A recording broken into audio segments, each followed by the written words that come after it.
Kailangan mo respetuhin kasi wala ka sagot sa triple fighter. Now, Execration, they can still go for the same strategy. The Uranus, Sams, and the Jawhead is still available. Pero hindi na yung kaganda, kasing ganda na tulad ng ginawa nila kanina. Kasi the nature of Cho is sobrang, sobrang mobile niya eh. And against SGD Omega's lineup before, which is super dash dependent, si Cho talaga yung perfect hero for that. Alright. Grok is a standard ban naman para sa Execration. Are we gonna see SGD Omega going back to the double marksman Osiris? Feeling ko naman kasi wala namang mali dun sa wala mali. I think talagang the sustain and the out-of-the-box factor really caught up into SGD Omega's mind. I was expecting pa nga na they're gonna drag it to late game, but the in-your-face factor talaga nandun. And sinabi nga ni Midnight, kay Naanis Chaos, ang ginawa nila, dinala nila ng dinala, dinare-diretso nila with the boost, with the heal. Walang pahinga para sa SGD. So it's all about the tempo para sa Execration, and that really gave them an advantage come next game. And ang pwedeng naman kasi natin kasahan sa Execration, they can deliver with that kind of strategy kasi highly skilled players din naman to. I mean, surely SGD Omega, they do have the best players in each position, but that doesn't mean that Execration cannot match them. Alam natin, nandyan pa rin yung mga highly skilled people. And I'm just happy that Zamno is back in action. Yes, and para malaking factor yun kasi the best call the shots nga naman. So with that experience, with that confidence na dinadala niya, with the moral boost, sobrang bilis nangyari ng lahat. Even Benny Cutie with all of those big plays, talagang sobrang commended ang Execration ngayon. But then, SGD Omega, silang hahawak ng Selena, this is different. Midnight, how good is SGD Omega's Selena? And how is it different from the previous series na nakita natin na Olats yung first priority Selena? Well, usually kasi kapag meron siya ng Selena dito, the way SGD Omega utilize that is pang-mage siya, pang-support siya ng mage. And they usually pick up the carry para meron silang late game factor. Problem is, meron nang nakaset up dito yung Execration na Uranus and Jawhead. So may babangga na nung marksman dito. Actually, surprisingly nga, hindi ba nga pinik yung Valier dito for Execration. Pero I think nire-reserve pa nila.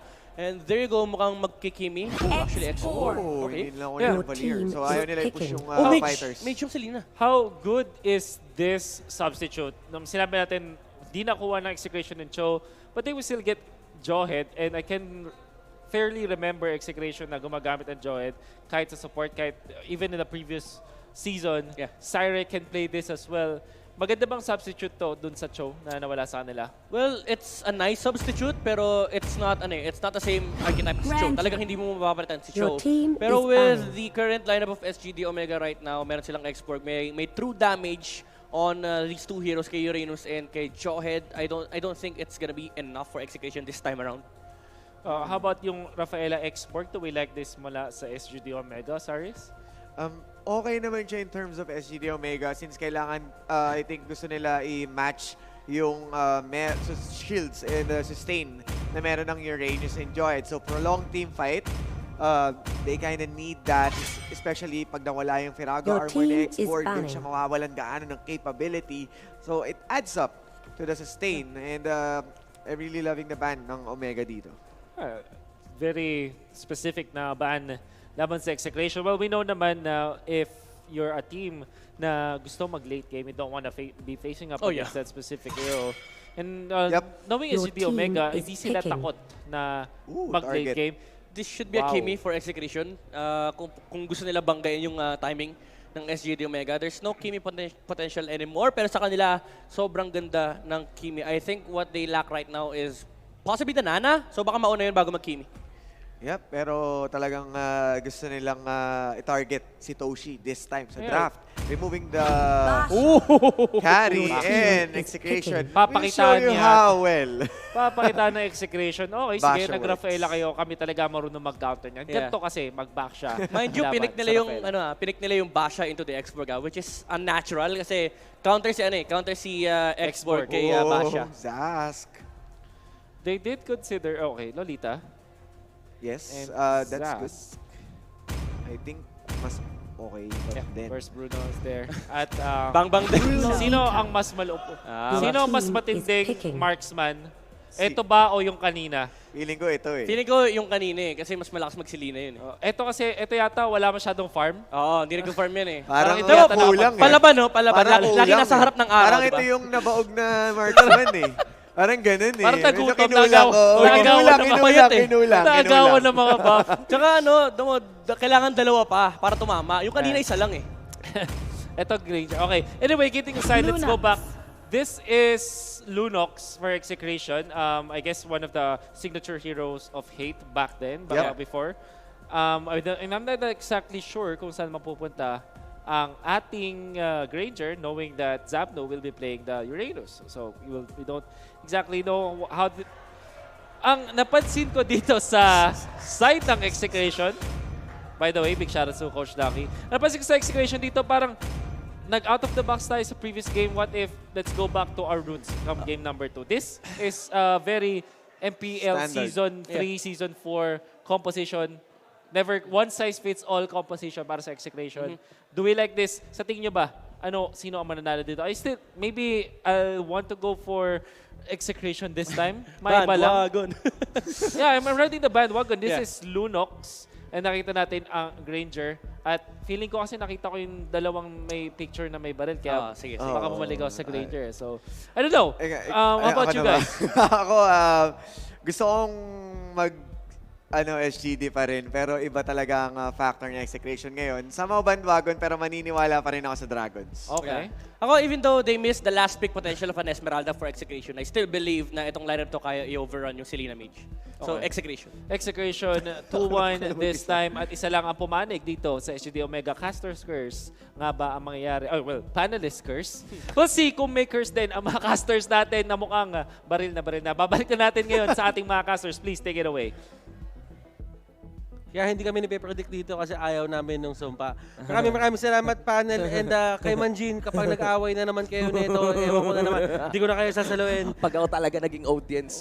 Pag kami naging audience, Game number 2, babawi ladies and kami. gentlemen. Game number 2 between SGD Omega versus Execration 1-0 in favor of Execration. Let's see if SGD Omega pushes these to a game number 3. On the blue side, ay ang SGD Omega. You got Hazer and the Rafaela. Hit on the Lolita. GC for Selena. Toshi for Bruno and Kenji on X-Board. For the side of Execration, it's going to be Zapnu on his Uranus, Benny Cutie on the Lunox, Hate as the Granger, Saire will be playing that Baksha, and Chaknu ang magbabato sa Johed. Sa Johed. Sa Johed. So kanina Hindi we witnessed a very calculated at maingat na game number 1. You did discuss kanina pa rin, Butters, na again, yung Rafaela, it allows for that cha-cha approach so pagdating sa mga laban natin. Kumbaga bara-bara dance moves. Bara-bara. It prolongs team fight eh. Ganun eh. Unless there's an assassin mula sa kabila.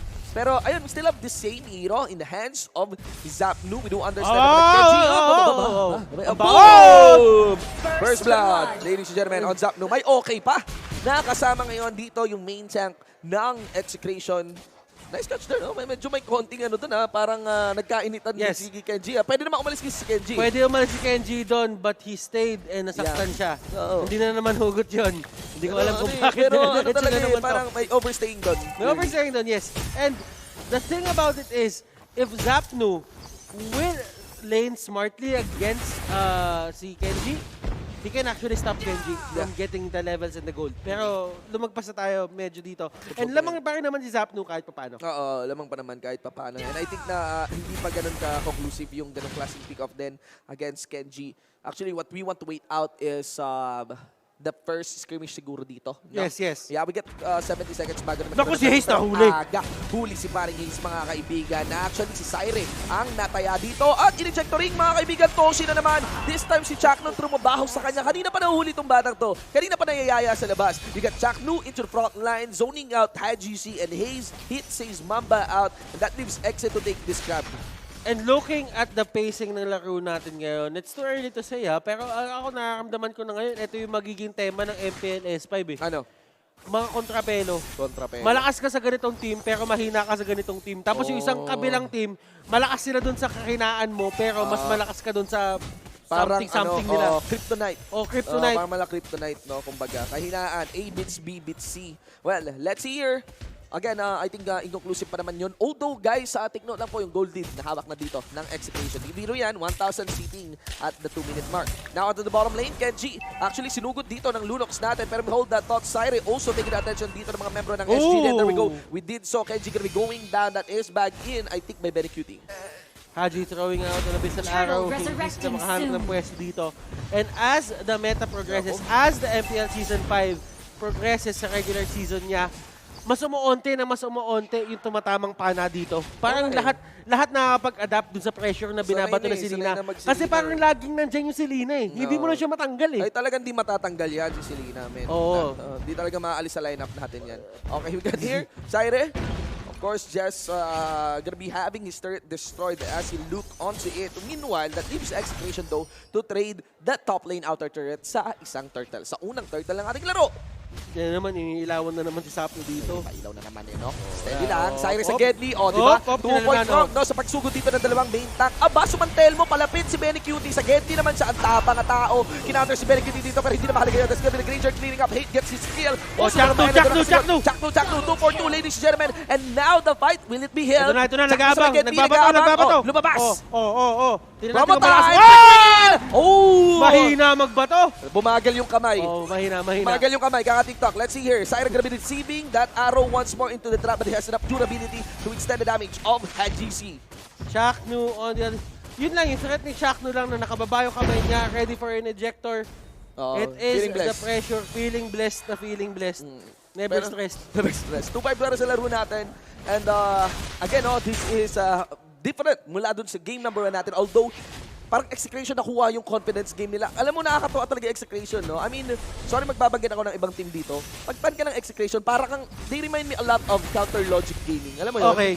Parang ang hirap maging fan ng CLG dati. Ganon. Oo. Pero ang sarap nila subaybayan eh, di ba? Ganon din yung Execration ngayon dito eh. Parang love-hate relationship kayo pag fan ka ng Execration. Kailangan mo talaga ipaglaban yung team mo eh. Pag supporter ka ng Execration. Parang nung una, syempre, nawawalan ka na ng pag-asa. Pero pag nakikita mo silang gumagaling, parang minamahal mo sila ulit. Parang pananaw mo sa buhay eh, no? Nag-i-improve. Let's see here, Arrow once more. Payat talaga. Payat na payat. You cannot Yun blame talaga, Hajis either. Yeah, familiar na eh. Familiar na yung feeling. And kahit kaparamdam ko, kahit sa rank ko ngayon, familiar ang feeling eh. Ganun din? Oh, kasi it's the same amount of pressure. There's always a chance na tamaan ka out of nowhere. Even though there are brushes, ang maganda dito sa pinapakitang pag-a-adapt at pag-evolve ng ating mga players is mas nagiging mindful sila. And I feel that this is the, sabihin natin, ito yung may pinakamataas na highest map awareness sa buong mga seasons. Kasi yung dati, ang daming tatatamaan talaga ng pana. Yes, that is true. Pansin ko din eh.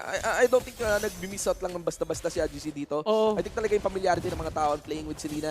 Actually, tumaas ang play rate ni Selena, di ba? Based on previous updates. Even actually umabot sa point na dati tayo lang yun eh. Dati, alam mo yun, bilang lang naman mga Selena player. Sa esports lang yan eh. Receiving a lot of damage mula dito sa SGD Omega. Buhay SGD Omega, buhay pa! Ang problema dito, wala na sila mga cooldown. Kenji, tinalon. Last insanity to be burned. And Zapno will be alive. Actually getting torched here by Kenji. You can actually see that Chaklu gonna be going down. Zapno is still alive then. Kenji walking away. And still, may nakuha doon ng SGD Omega. Boom! Zapno is down. Benecuting sumunod ng Santel mo ulit. Hate passes on to Syre. Hate gonna be zoning out the members of SGD Omega. Ngayon yung Dragon, nagagalit na. Yes. Galit na ang Dragon. Stalling the game a bit. Ito ang pinapakita dito ng SGD Omega. Execration, they had the lead. They had all the time in the world to, you know, just be patient and get kung ano man yung advantage na makukuha nila. But they really had to go and jump the gun. Yeah, and I feel na hindi rin sila basta-basta, hindi rin pwedeng basta mambrush yung Execration kasi there's the last insanity pa rin. Diba? I mean, that's big AOE eh. Kumpara nung kanina, parang medyo payat-payat eh. I think yata, Johan si, Kenji, kung doon namamali. Pero this is different now, no? Different. Tsaka kasi kanina, kapag yung double marksman setup kasi mas mahirap siya i-pull off. Yung Uranus talaga para sa akin sa mga key components eh, no? Yes. Alam naman natin na gusto ni Uranus. Bato! Ladies and gents, of course, shield off. Coming in from hit onto the side. You can actually see Zaplu. Nagamit yung bulwark. Nagamit yung bulwark. Sulit. Alright. 4-5. Steady into this game. Ladies and gentlemen, we are now officially into the mid-game 7-minute mark. 15 seconds bago lumabas ang ating turtle. In position would be the members of Execration. Got scouted though. Yun, tumama na. No? Siren. Wala naman pa pang-scout lang eh, diba? Pang-scout lang. Tinulungan sila. Para dito. Little Wanderer is in Siren now. That gives more freedom for the back. This is the question. More ballsy. Yeah, punta siya sa may Gedli. Aba, Siren! Na wrong turn! na wrong turn, pero si Syrian hindi dapat tamaan yan kasi nandun, actually ultimate casted on by Hate and Syrian, kita mo yung damage sa kanya. Not gonna be enough. They know nakasama din yung Little Grass dito, yung Little Wanderer ni Syrian. Regeneration is fully up for this back siya. Okay, SGD Omega, when they fight this, remember, the turtle has been nakuha slain by Execration. They have nothing to gain here. Ganda, tingnan mo yung Execration kumalma. Kalmalicious din, yeah. Wala, men. Kumbaga, iba na to. This is the metamorphosis Oh, yeah. of the Lords. Yeah, pero inaabangan ko din kasi talaga pag ito, Zapno. SGD Omega nakakuha ng araw, went for the dive, backline kaagad, na maalam si Chakno, hindi. Buhay pa rin mga kaibigan kahit yung World Wave dito ng ating Bruno ay nabitawan na. Kenji Biraga is already down. Naman ng blast also, knock on camera, it doesn't matter though. That's the Maxa going down. Hakbi na yung nila Bruno kaya. natin. Chakno! Chakno stepping in, flickering in, pero alam ni Toshi yan, never again, ladies and gentlemen. He goes for front line, of course, yung solo of laban. Sabon! Pati rin yung arrow din doon. Triple killing on the Bruno. Make that a quadra killing. Ladies Eto and na! gentlemen, Sipa! Savage Tree! Wala, Savage Tree! hindi tatakbo. Hindi habol, hindi hahabol. Titipi pa? May maniac pero hindi hahabol. May maniac. Tama. May maniac pero hindi habol. Hindi habol. Oh, ito nakita niya. Oh, sabi niya. Roger, Alpha, Eagle 1. Relax, The enemy Eagle is 1. here. The enemy is here. Oh, wala, hindi sabi nila. Okay, Eagle 2, disengage. Yung sinasabi natin, ISGD Omega, pag tumayo na yung lumpia niyan, talagang buhay na buhay yan, ladies and gentlemen. Ano tumayong lumpia? Pag ano ako kumambak, pag nagalit na, pag ready na, pag hataw na. Pwede. Game na game Ngayon na. ko lang nakinig Game na game na tumayo yung lumpia. Mas game na yung SGD Omega. Again, Toshi kanina, he's actually rolling with 2 deaths. Pero Of Bruno course. pa rin yan eh. Diba? Bruno pa rin yan. Diba? Actually, pag sinilip mo yung item niyan, pag sinilip mo yung gold niyan, it cannot be denied na habol pa rin. Diba? Okay pa rin talaga yung pacing niya sa larong to. Hindi lang tulad niyan ako, nabundol ni Syra, wala Toshi! na flicker out, Toshi. All in, Chakno once more, pero walang flicker. Unstoppable for Stall, yung ejector, di pa rin na-connect Monster, killing and Kenji, then body blocking numbers and Execration, double kill for Bruno. You have to give a lot of props dito for SGD Omega, especially yung tanks nila, si Hayes and si Heath. They really are protecting etong si Toshi. Toshi, yeah, yes. Ang dami na pagkakataon Yes, talaga na yes. pwede na mahuli si Toshi dito. Pero kumpara kasi sa Joe eh, di ba? Kumpara sa Joe kanina, ang hirap julihin eh. Di ba? Si Benny Cutie gumagawa ng trabahong yon. Ngayon, naipasa yung corona kay Chaknu. And nag-check nila si Chaknu. Di ba? And Heptasis will be picked up here by Hate. Holy Crystal ata yung nakuha ni Benny Q Team, not so sure. Hindi ko masyado nakita. Oracle and the Blade Armor, kinuha ni Zapnu and ni Syre respectively. Pre SGD, pre. Feeling ko sa 5v5 baka hataw na yung SGD dito eh. Kasi nababypass nila yung tanks eh. Parang kulang yung crowd control ng tanks dito ng SGD. Masyado kasi paharap. Yes? Masyadong paharap. Oo, Kumbaga, tsaka pag binilang mo yung crowd control, parang ang dali talaga makuha. tsaka lahat talaga sila frontliner eh. Kumbaga, Oo. ang laban dito ng Execution Football Team, one for all for one laban. Oo, di may Numinum Blast. Di flat Oo. yung football. Flat yung football. Let's see here, Arrow. Okay, ito na lang. Wave clears done in by Execration. Now, Execration is taking the defensive approach of this game. And SGD Omega being careful, went for the rotation, actually ushered that Lord. Actually, contested pala yung, ushered that Lord dun sa may bottom lane side. Cleaner kagad yung mabilis ng Execration. Now, mula sa defensive side, hindi gumagana yung siege, pabilisan ng rotation. Nakuha naman ng SGD Omega at nasulit nila yung Lord sa may bandang baba. Kinuha nila yung top lane inner. How will Execration defend this? That is the question. SGD Omega, they found their rhythm. Syra dito, getting caught out. Chakno dito, nagkamali ng tinalon. Benny QTN, nandun sa may pinakalikod. Zapno dito, try to go for Hajizi. And Dominion Blast! Nako tol! Toshi palang-pala mga kaibigan! Double kill na naman! Wala nang nakakahuli sa batang to! Zapno, takbo! Loads! Mga kaibigan, yun na yung corner na yan, ladies and gentlemen. Like and share, pero it doesn't matter. He's just buying time. Of course, there should be enough firepower from SGD Omega as they will be taking this execution. Sipa! Boom!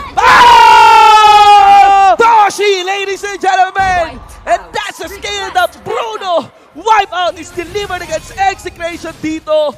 I think this is it. I think we have a game number 3. We're just waiting out for the minion mains to come in. And that's how it is. Umaahon pa rin ang Dragon. Mga kaibigan against Execration as SGD takes this game number 2.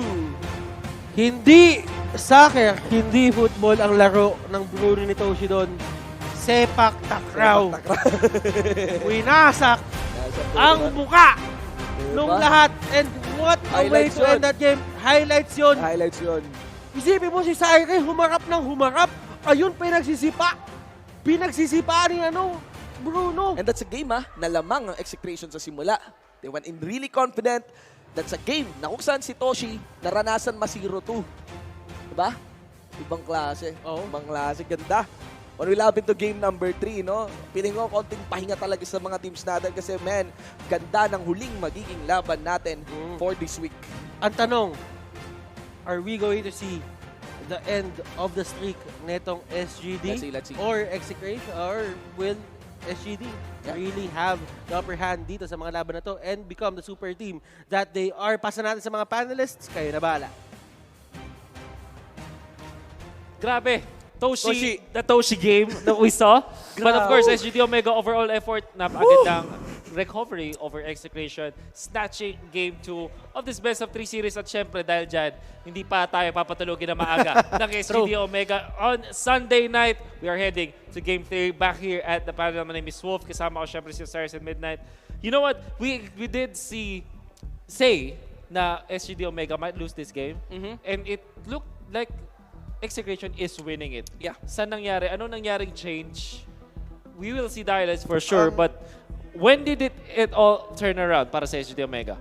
Para sa akin yung spike pa rin ni Bruno, kailangan pa rin ni respeto. At the same yung power na nawala kay Benny Cutie nung nawala yung Cho. So yung capture potential mo para kay Toshi, para dun sa key targets ng SJD, ang laki na nawala. And Jawhead, yes, he can toss someone, pero sobrang kulang without the airborne, without the split push factor, and nasa kamay siya ni Jackno, which is support. So, kind of kinulang talaga yung in-your-face nila, and having the Rafaela, na sa side naman ng SJD, it keeps them going again and again and again. And you know what, Midnight? Paano ginawa ng SGD Omega na in-enable nila dito si Toshi? You know, kasi marami natin sabihin, this is MVP moves mula kay Toshi. But it's not only because of his own skill. Pero ang ganda kasi na ginawa ng SGD Omega, at least for me, nag-punish nila yung mga pag-chase dito ng Execration. But for you, what did SGD Omega do to enable Toshi this game? Alam mo yung raw trust lang. Kasi yung turning point na itong game na to, wala pa sa highlights pero makikita natin na mamaya, si Saire, tumalon siya kay Toshi eh. And I think SGD Omega, alam nila hindi mamamatay ng ganun kadali yung marksman nila. This is Toshi. They know Toshi very well.